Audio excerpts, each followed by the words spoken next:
especially the organizers like Ida and my sister Ruth and their helpers, all the people that were involved in serving us meals and games and the powwow grounds and all that was organized mainly by Ida and Ruth and their helpers. Very grateful that we could come to spend time at home. I call it home, my ancestral home, I call it. And I look forward to coming ever since I found out that they were organizing that. But about a month and a half ago, I was pretty sick in Saskatoon. I've been sick now for about maybe a couple of years with chest, lung infection. Always sick, getting the flu and cold and things like that. And my son phoned me about a month and a half ago and he says, "How are you feeling, Dad?" I says, "I'm feeling awful. I may not be able to make it down here. I want to come down here, but I don't know." He said, "Oh, well, just pray," he said. So about a month ago, I went to see my doctor, and they had me on inhalers for about a year and a half. You know those puffers? They had me on that, and I went for a pulmonary test to test my lungs. They thought I had COPD. And when the tests came back, I didn't have COPD. So that pulmonary specialist told me, "What the heck are you on inhalers for?" So I told him, "I don't know. The doctors put me on inhalers." They said, "Cut them off. You don't need them anymore." Well, that happened about maybe 6 weeks ago. Geez, I feel better already. I'm going back to the casino pretty soon. So I was very happy to be well to come. We came down and I brought my wife with me. We've been married 54 years. She's not from here. But, and then some of my sons were here. Teresa's still here, and my grandchildren. We have one great grandchild that came with us in Saskatoon, running around here somewhere. But it was very emotional.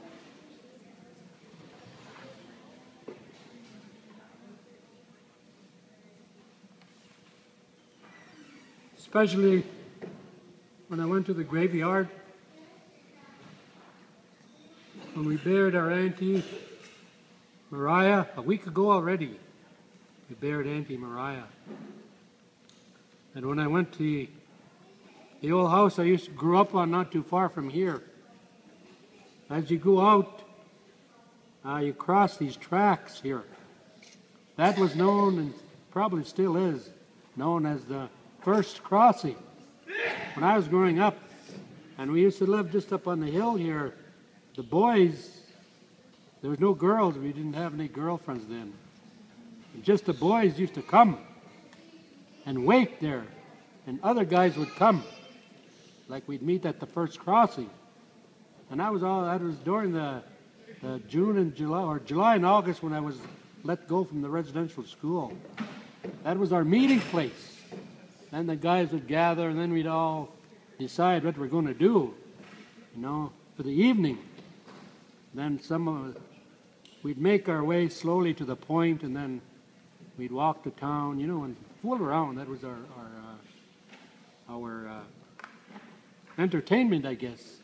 We never got into any serious trouble, except the most serious trouble we got into was when we'd come back from town, like it was kind of late, and we were tired, and we used to grab some bikes that were loose beside the homes of town here and ride them close to my home, and I'd ditch them and walk in, And the other guys did the same thing. We had no phones in those days, so I guess next day my mother would come to the church because she was involved with a woman's auxiliary program at the church, and I guess other parents were telling her, "There's some bad boys stealing bikes again." So when she'd come home, she'd tell that story to us. Some bad boys stealing bikes again. I don't think she ever knew or found out I was one of them. She died when she was about 60 years old, thereabouts. I don't think she ever found out that I was one of those bad boys that used to steal those bikes. That was the most serious trouble we ever got into as growing up on Couchiching First Nation. And I visited we moved further down, or my mother did. They built her a better house further down past the Bingo Palace there in that area. And that's where my sisters kind of grew up there more than they did here. And my father died in 1956. He got sick in that new house there. And I was still going to residential school in LeBret, Saskatchewan. And I come home when I was 16 to help bury my father. And then I guess when they decided to start moving the families closer to each other, as you see out here now, that was done because it was easier to hook up electricity and water for the homes. That's why it's, when I was growing up, there's hardly any houses out here, let alone on this road here, hardly any houses. And then they built a house for my mother just past the CC complex where my mother lived until she passed away. And then that house, my Auntie Mariah took over. Auntie Mariah passed away. Her daughter is Jackie Linklater. She's living there today now. So I have some real emotional attachments, to Couchiching, specifically these areas I'm talking about. I took a ride there all alone. I don't know, I left her home someplace. I just went there by myself, and it feels good. And my grandparents used to live at the 5 Mile there. And my Auntie Mariah's husband, my uncle Alphonse Linklater, also lived the 5 Mile area. And I went over there too. It's all grown in now. But I still remember where the houses were. That's how closely I was attached to Couchiching First Nation. So my heart is always here. It's my ancestral home. But the residential schools, they sent me to Saskatchewan to complete my high school in 1953. And I sort of been away all that time, I knew I was from here, but, we never really lived here. But I used to come and visit on occasion. Then we moved my wife and I and family, we lived in Thunder Bay for a number of years. And in 1993, we moved to Saskatoon, where we live today now. And in 1993, Maria wanted to go back to her community, Thunderchild First Nation. So she did. And then the people in Thunderchild said, well, might as well bring Walter in here too, that's your husband. So she asked me if I wanted to transfer. I said, sure, I'll transfer. So we had to make arrangements with the Couchiching Council here. They had to release me with a BCR, they call it, Band Council Resolution. And they released me to Thunderchild. So now, since 1993, I'm a band member of Thunderchild First Nation, along with my wife and most of my family, except the oldest boy, Ronald. He's still a member here. Ronald is still a member here. So that was what I was thinking of, when we came to this reunion. And I was very, very overwhelmed to meet so many relatives that I hadn't seen for a long, long time. I don't know the younger ones, but I know the ones my age. Like some came from Washington. My cousin, her mother, or her auntie, Marcella, came from Washington with her daughter. She was a member here too, or they used to live down the track here, but she was moved away too. And then my sister lives in Saskatoon. My other sister lives in Edmonton, and we're all kind of scattered now. But this was a great way to renew our identity from Kuchiching. And I married a Cree woman, and Nancy stays with a Cree man, and we're all related that way. We don't have to be biologically related. We can also be related through birth, through marriage. We're all related that way. So we have a large family. And when you know your family, where you originate from, and you meet your cousins and all their descendants, it sort of broadens your identity, your cultural, spiritual identity. Well, that's the most important thing that I try to relay to the people I met in my stay here, that identity is so important. Well, where you're from and who you're related to. And then the other message, of course, is we have to begin to relearn our inherent spiritual identity. And that's happening as well here too. When I was growing up, they never had powwow grounds like they have today. Beautiful area there. My Uncle Jimmy said that's a very beautiful, sacred area. He says, I hope they keep it sacred. And many people come there to relearn the inherent traditional way of our people.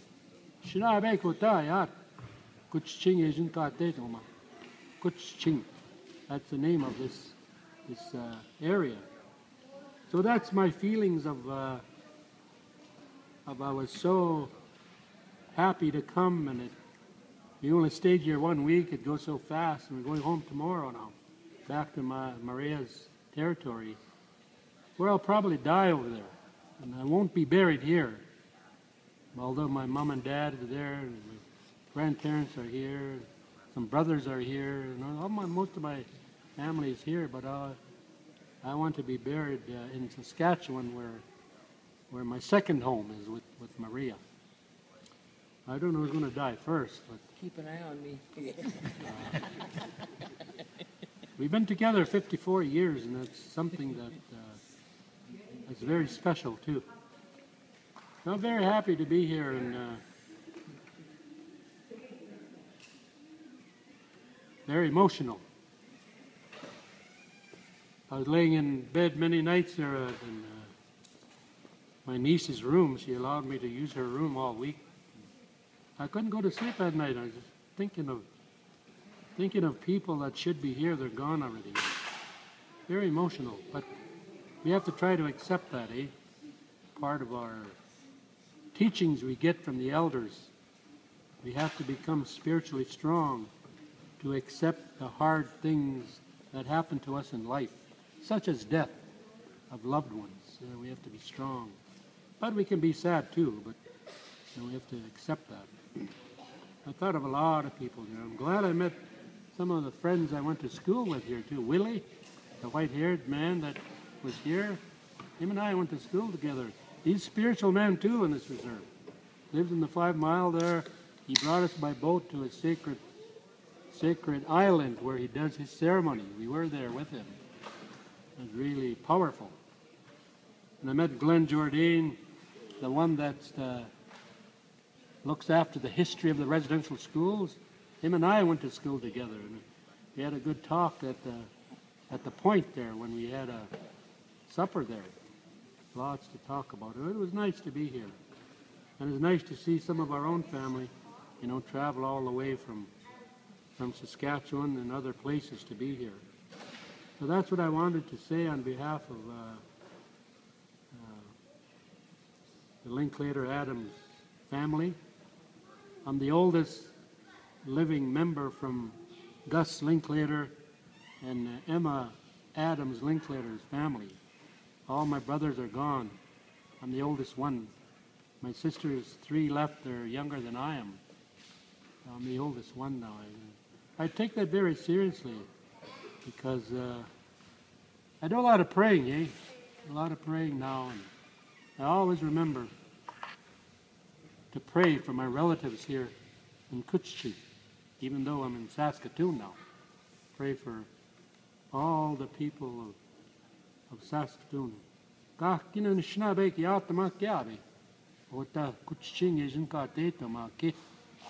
what it's called. Pray for them. We call them, those in the spirit world. Don't pray for them. Pray to them now. That's what the elders tell us. We don't pray for you. Only pray for them 4 days after they die. You pray for them because they're traveling. Their spirits are traveling up. And then the 5th day after they passed away, they're with the Creator, spirits. So you pray to them. So I always pray to my mom and my dad. They're here. My grandparents, my brothers are here.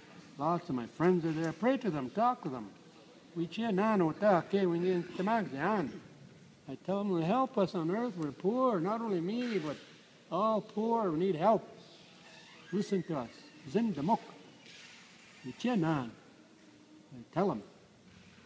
You know, and that's part of identity, you know, spirituality. So that's the essence of my prayers, that the work in Kuchaching that they are doing will continue, despite maybe you have differences, but keep looking after yourself spiritually. Try to live a good life. The old people say, be happy, be honest, be kind, be respectful. You know, stay away from negativity. The old people tell us that. And how to do that is to accept your identity. Find out your identity and begin to practice that very slowly in life. And then you'll become like Jimmy Windigo there. We call him Kete. That's the highest he can go. You reach the end of the, you know, in our language we have steps to get there. We call them Abinojis, the beginning. Abinoji. And Oshkinigi. Oshkinigish. And then we call them Inini. Ininiwak. And then we call them Akezi. Akezi. Getting up there now. The last one have achieved, they have achieved some serenity and knowledge and wisdom. That's the last stage, is Kete. Keteak. That's the last stage. Jimmy's on that stage. 88 years old, my uncle, our uncle. He's on that stage now. Me, I'm only 74. I'm not there yet. But I'm working there. Trying to get there. Maybe someday I'll get there. I don't know. Well, that's what I wanted to share with you. I'm very happy, and I thank you all for being so kind to me and my family and to all our family that's here.